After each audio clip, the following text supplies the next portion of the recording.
Good evening, folks. Happy Thursday to you, April 9th. It's still 14 Nissan, which does not end until sundown tonight, but we are past the arbitrary 6 p.m. that we've set for the study. So you'll have to forgive me for actually skipping a day, as it were. But let's just pretend now that we're still in 14 Nissan, Passover, and I want you to consider this particular scripture. Exodus 12:6 says, "Now you shall keep it, the unblemished lamb that was chosen on the 10th of Nissan, or April 5th on our calendar this year. Now you shall keep it until the 14th day of the same month. Then the whole assembly of the congregation of Israel shall kill it at twilight." And please remember that. Now, this day, 14 Nissan, was undoubtedly the longest day in Jesus' earthly life. It seemed like it would never end. There's so much that got crammed into the few hours. I'd probably go way beyond most people's attention span if I tried to tell everything that happened on that day here in one video. So I'm going to save some of the more in-depth things until tomorrow and perhaps even the day after. But suffice it to say that on this day, beginning after sundown last night, Jesus celebrated the Passover meal with his disciples, in which he instituted what we know as the Lord's Supper or communion.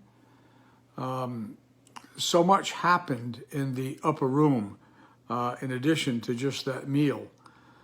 John devotes 5 chapters, John 13 through John 17, to all of the things that Jesus said while in the upper room. If you read that passage in John, you will notice that most of it is all red letters. Excuse me. Goodness. All right. No editing here. You just have to excuse me for that. I assure you, I sneeze 3 or 4 times a day, have for all my life, so nothing to worry about there. We'll go into some of the teachings that Jesus left with his disciples that night in his farewell discourse in the upper room. It's longer than the Sermon on the Mount. It's longer than the Olivet Discourse. It's the most concentration of red letters in the Bible. But when supper was ended, they went out, across the Kidron Valley, partway up the Mount of Olives. There was a garden there, Gethsemane, and Jesus went in to pray, and we know about that. He prayed one of the most profound and most beneficial from our perspectives prayers that he ever prayed, when he said, "Nevertheless, Father, not my will, but thine be done."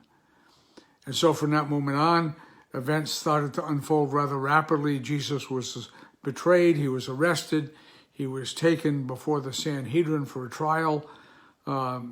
He was found by them guilty of blasphemy because he indirectly admitted that he was the Christ, the Son of God, and that he would in fact rise to the right hand of the Father and come back again in judgment.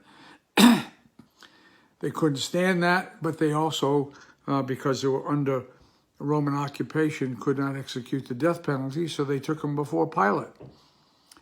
Pilate went through a mock trial until he found out that Jesus was a Galilean, so he sent him over to Herod, who was in town for the Passover.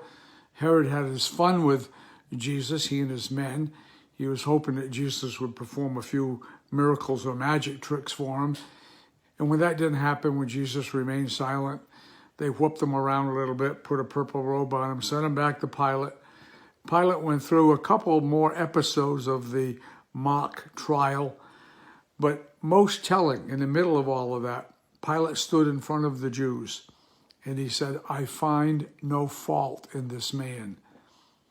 So at the end of Jesus' 4 days of inspection, from the triumphal entry until this moment, Jesus is pronounced to be without fault, and ironically, it was by a Gentile governor, without fault. The Jews had missed their time of visitation. They didn't realize or understand willfully, ignorantly, who Jesus was and what he had come to accomplish. And so in the middle of it all, Jesus was sent off to be scourged. The 39 lashes, it was terrible. They put the crown of thorns on his head. They beat him. They pulled his beard out. They spat at him. They mocked him. They put a robe on him. They put a crown of thorns on him, beat him on the head after doing that. Blood and gore everywhere. And he came back into the praetorium where Pilate offered an exchange of prisoners, which was the custom during the Passover. The crowd yelled for Barabbas. And when it came to being offered Jesus, they said, no, no, crucify him, crucify him. And so eventually Pilate caved into their wishes and he was taken off to be crucified. He was crucified at about 9 a.m. in the morning. For 3 hours, he hung on the cross in agony. At about noon, the whole land became dark. And for 3 hours, he hung on the cross, at the end of which he wound up giving up the ghost and saying, Father, into thy hands I commend my spirit. We'll go through actually tomorrow the 7 sayings of Jesus on the cross. We'll go through the details of the crucifixion because all that's important. But when he died, it was about 3 o'clock in the afternoon, nearing twilight by Jewish standards. And that was the time when the Jewish lambs were slain.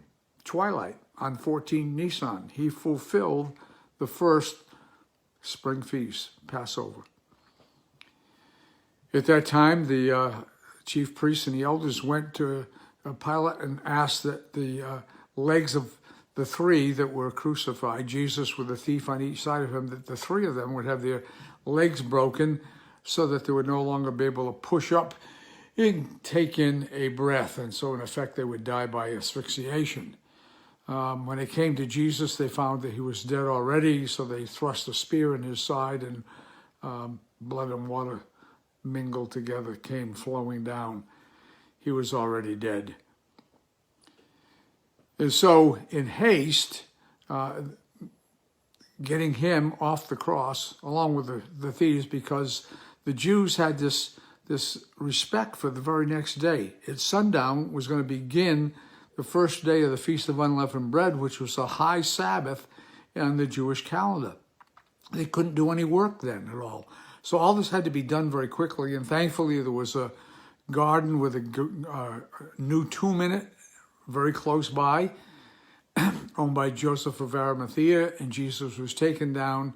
Nicodemus helped with the burial. He provided a lot of the spices, and they did a real quick hurry-up job because all of these Torah-observant Jews had to get back home before sundown. They never did finish the burial properly, and that's what leads to the discovery of the empty tomb on the first day of the week. But there's still a couple of days ahead of us. And so we are here basically at the end of 14 Nissan. A lot of important details happened this day, but because of the length of all of that and because of the minimal details that actually happened on the first day of the Feast of Unleavened Bread, the high Sabbath, and virtually no Bible record of anything happening the next day, the regular Sabbath on the Jewish calendar, we'll hold some of those details for then, so we've got something more than just a blank space for a video. So that takes us to the end of 14 Nissan. At sundown, which is going to happen in about an hour here, local time, that will be the end of 14 Nissan, and we go into 15 Nissan. Like I said, that is the second spring feast of Israel called the Feast of Unleavened Bread. We'll talk about that some more tomorrow. I hope you had a chance to celebrate communion last night, doing it at about the same time locally here that Jesus would have done it almost 2,000 years ago with his disciples. What an amazing, fantastic year this is. where our calendar coincides with their calendar. And we can look in the Bible and we can appreciate and understand step by step everything that happened during this momentous week. So until we get a chance to meet in video land tomorrow, God bless you and have a wonderful evening.